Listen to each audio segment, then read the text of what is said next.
up, everybody? Dan here with Dan and Sarah Makers, and I am here with a long overdue episode of Tool Tuesday. I know I've been slacking really bad. It's been almost a month, I'd say, and you guys need something new to see. So, my excuse for this is that I am this many days away from being done with college. I have 2 days of regular class and 3 days of finals coming up here this week and next week, and I am done.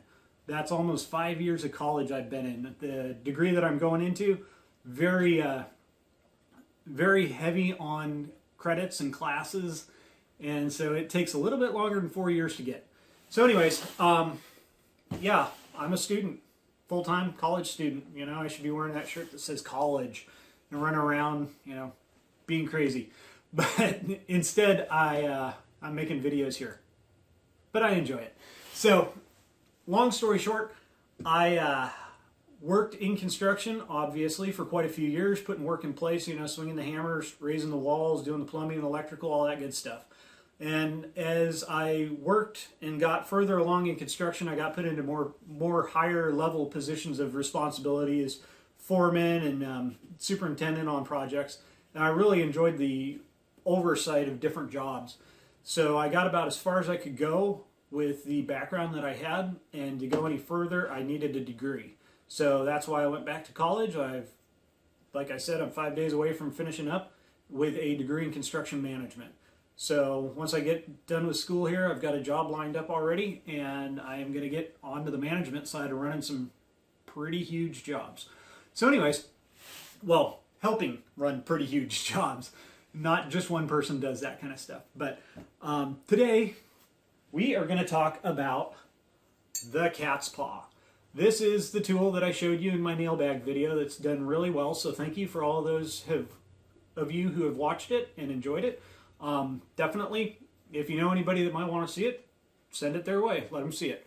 So this particular cat's paw here, it's basically a small nail pulling tool that you'll carry around all day long. This is a stiletto. It's made out of titanium, so it's extremely light compared to a steel cat's paw. It's pretty much the same. It's got one head on this end for pulling nails, and then it's got another head on this end for kind of digging and starting to pull nails. You can't really pull a whole nail this way. The main arm here, or the length of the cat's paw, is kind of a little lattice truss that saves weight also. And then the one feature that's kind of unique, I believe DeWalt, they make a cat's paw now that has this feature, but if you see this little extension off the side and the hole here, this cone is called a dimpler. And if you're ever going to pull a nail in plywood or OSB or even some type of wood that's prone to splitting as you dig down under the nail head, you can put this dimpler around the nail head, strike this with your hammer, and create kind of a ring of indented or cut wood fiber. That way when you get your cat's paw under that nail head and pull it up, it's not going to peel up the surrounding wood fibers. So this is pretty expensive. I'd say it's probably 4 to 5 times more expensive than a regular steel cat's paw. But if you're going to carry it around all day long, the weight savings makes a huge difference. One word of caution though, if you are going to invest in one of these, I would not recommend using it unless you use a titanium hammer, because a steel hammer will mar these up and will start denting them and mushrooming them. Whereas a titanium one, through my experience, it pretty much doesn't do anything. The only reason this one's marred up a little bit is because I was working on a job where somebody needed to borrow a cat's paw and they had a steel hammer. So it's got a few dings in the back. But yeah, definitely a good tool to have. The next one, which is digging out of my little treasure chest down here. The next one, which is basically the same model of cat's paw that I started out with. This is made by Vaughn. And this is almost identical to the titanium one, except it's made out of steel. It's substantially heavier. It's got a solid shaft here, and it does not have that dimpler feature on the head.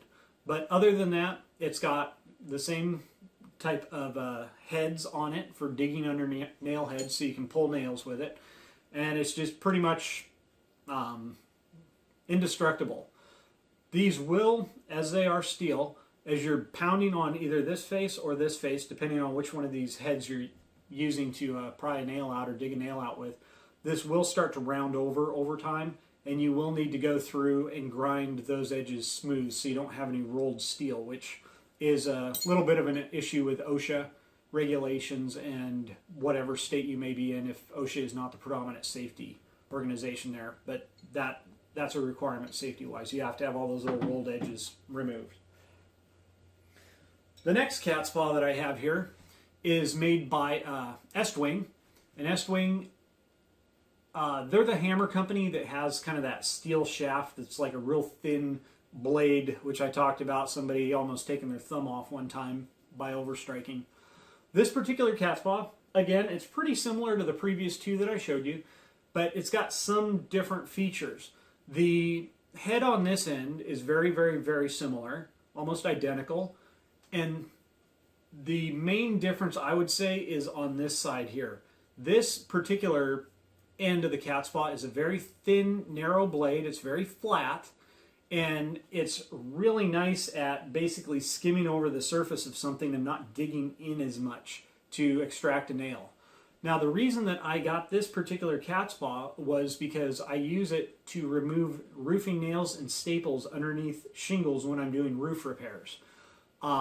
It's very long, it's very flat, and I can lift up a shingle above the damaged shingle, get the cat's paw in there, get it under a nail head or under a staple, and I can pry it up. There's enough fulcrum distance and leverage to actually pull a nail out that way. So that's the primary reason I got this particular cat's paw. It has this rubber guard on it, and as you can see, it's torn up, and that's because I've been putting it under shingles, and eventually it peeled that up and tore it there.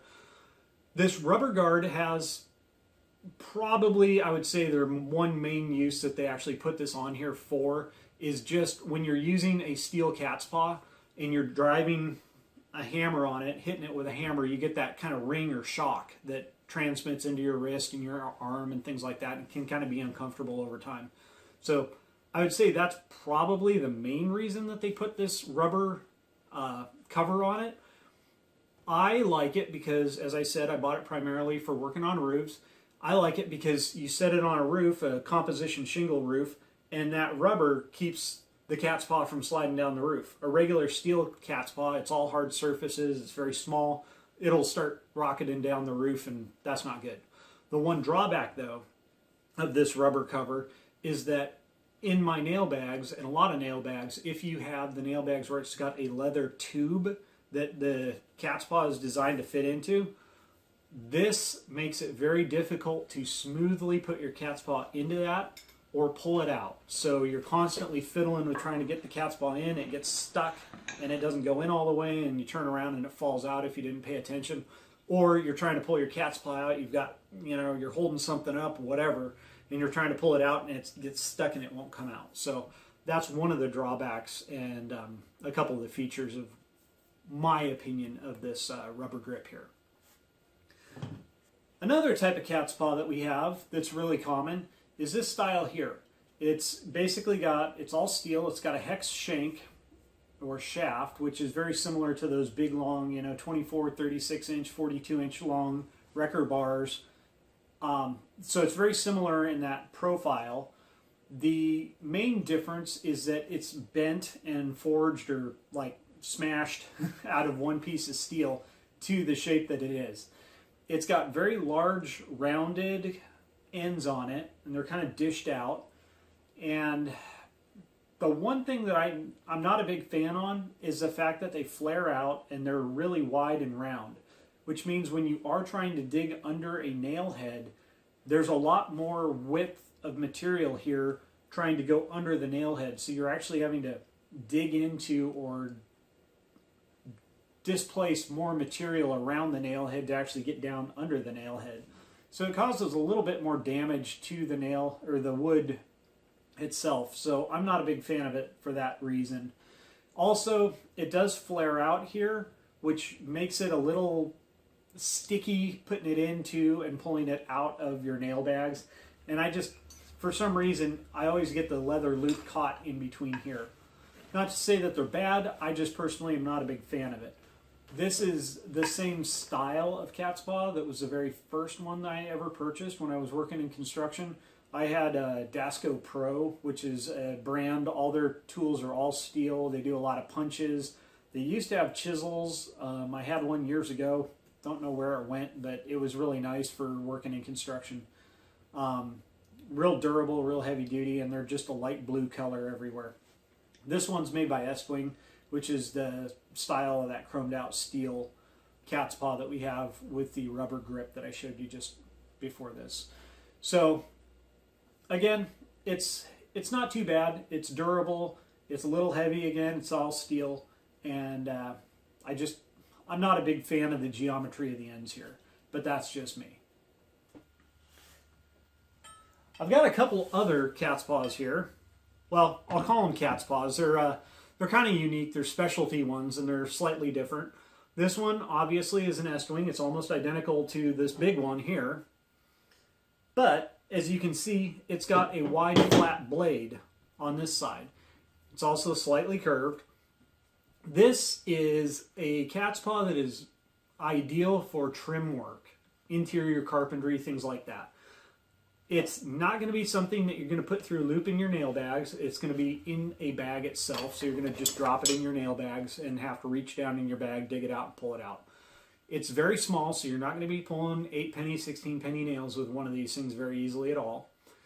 But it is fine enough that if, say you're using your nail gun, and this does happen, you fire a piece of trim in, shoot the nail in, and all of a sudden the nail goes in about a third and then just crumples on top of the trim and doesn't go in any further. Chances are you hit another nail, you perfectly hit the Phillips slot on a drywall screw, and it's not going anywhere, so you need to pull that nail.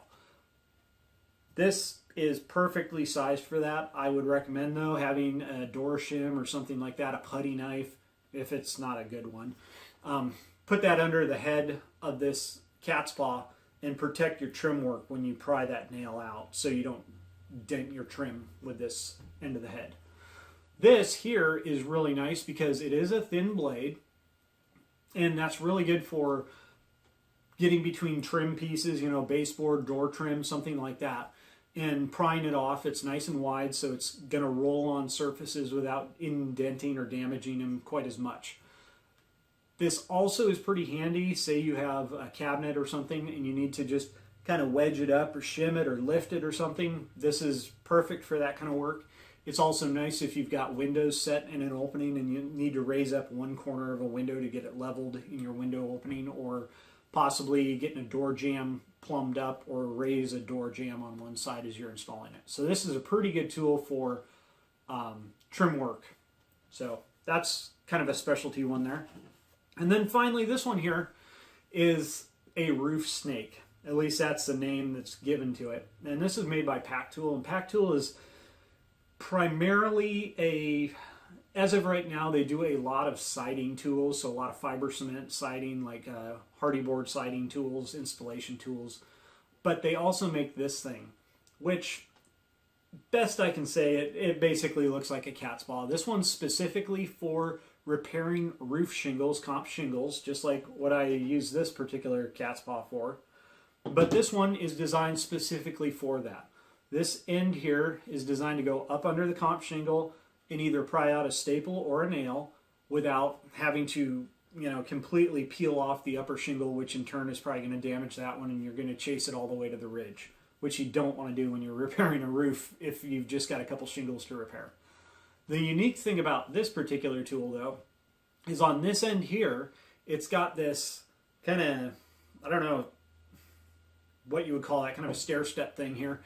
And on this end down here, it's got a little groove and a little hole, and that is designed to slide a roofing nail into. You then take this tool, you lift up the shingle that you're going underneath, put this on top of the shingle that you're trying to fasten, and you hammer on this point here, which will drive the nail down under the existing shingle. And then you slide it out, reset it, and drive it the rest of the way so you don't have that little 1/8 inch standoff in your roofing nail. I've used it a few times. It wasn't quite as impressive as I liked it to be, but we'll see. I'll probably use it again sometime and give it a try and see how things go. but it looked cooler than it turned out to be. Hopefully, I'll have a chance to use it again, and if I ever get the opportunity to repair a comp shingle roof, I will definitely take you guys along and let you see how that's done. So that's kind of a cool one there. But all in all, it's a nail puller. That's it. It's not really anything super fantastic, bells and whistles.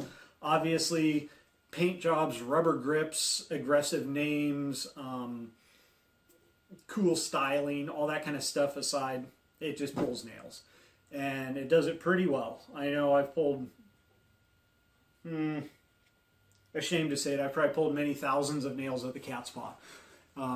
There have been jobs where I've worked on where people nailed off sheeting in the wrong place, covered stuff up, and we had to go through and just spend days and days and days pulling nails on sheeting. So it's not a fun job, but it's something you got to do, and without a cat's paw, it would be just about impossible. So anyways, I hope you enjoyed today's episode. Remember to give it a thumbs up, leave a comment, like, share, subscribe, do all that good stuff. We've got a lot more videos coming up, and as soon as I get done with school, I should have a little bit more free time. Everybody's warning me, once you start working, that's it. That's all you're going to have time to do. Well, you go to work at 6 in the morning, you got off at, say, a long day, 5 or 6 o'clock at night. That's still a lot shorter day than I have with school. So anyways, yeah, if you have any requests, let me know. And until next time, have a good one. Bye.